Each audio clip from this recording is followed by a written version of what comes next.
Hey, you guys, Marcos Villegas here with one of Top Rank's newest signees, 16-year-old, that's right, 16-year-old Gabe Flores. Gabe, man, first off, congratulations. I know this is a big moment, something that many amateurs dream of, and a goal of theirs to finally be pro. How does it feel to not only be signed with Top Rank, but to finally take the first step to all your goals that you want in this career that's going to last you a long time?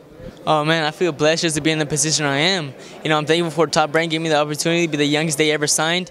You know, I'm glad that this is a different story, a unique story, a story that hasn't been told yet.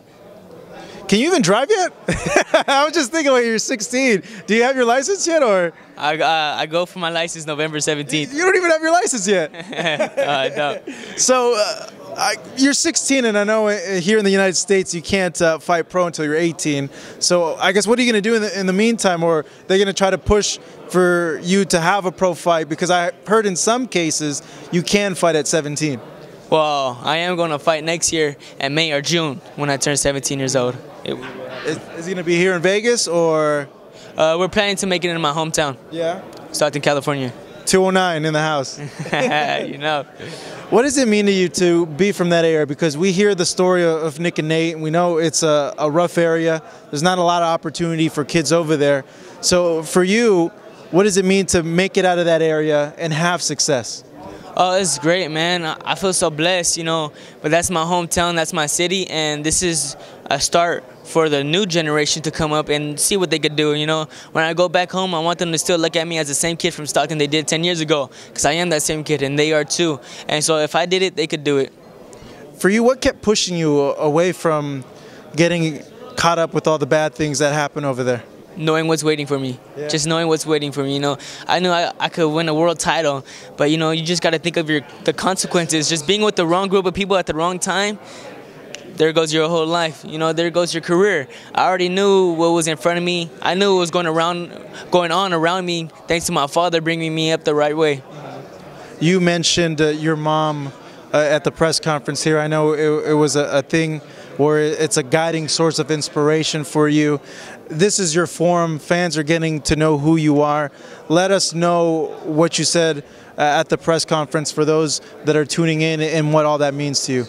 Well, my mom was taken from me when I was 12 years old. You know, she got shot in the lower back. You know, it was gang related.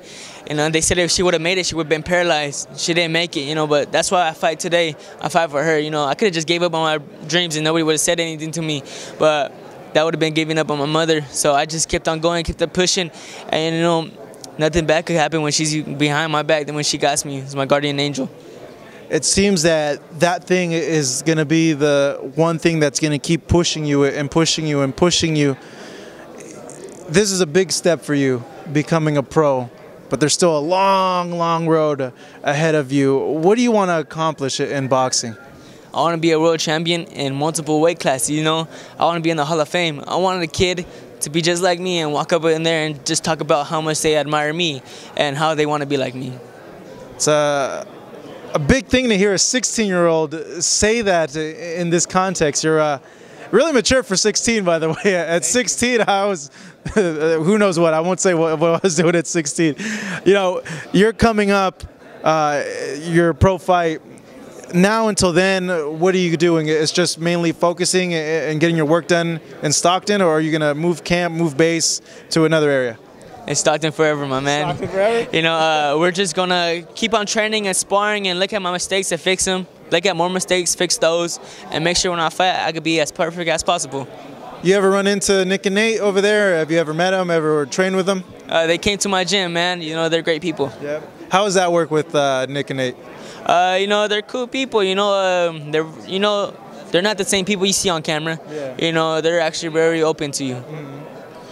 Finally, if a fan were to look at tape from your amateur fights, and maybe even if a fan hasn't even seen you, how would you describe yourself as a fighter, and what do you want them to really know about you so that they could follow you and stick with you? Oh, I just want them to know that I'm a humble fighter and I appreciate their support. And I'm a distance fighter. I'm a boxer. I'll use my jab, and if you try to come in, I'm gonna pop you with the jab. You know, but if you come close to me and I gotta fight on the inside, I'm gonna do it. I'm gonna do whatever it takes to win. All All right, Gabe, start calling you the babyface assassin. Thank you so much. Really appreciate it. Marcos Villegas for Fight Up TV.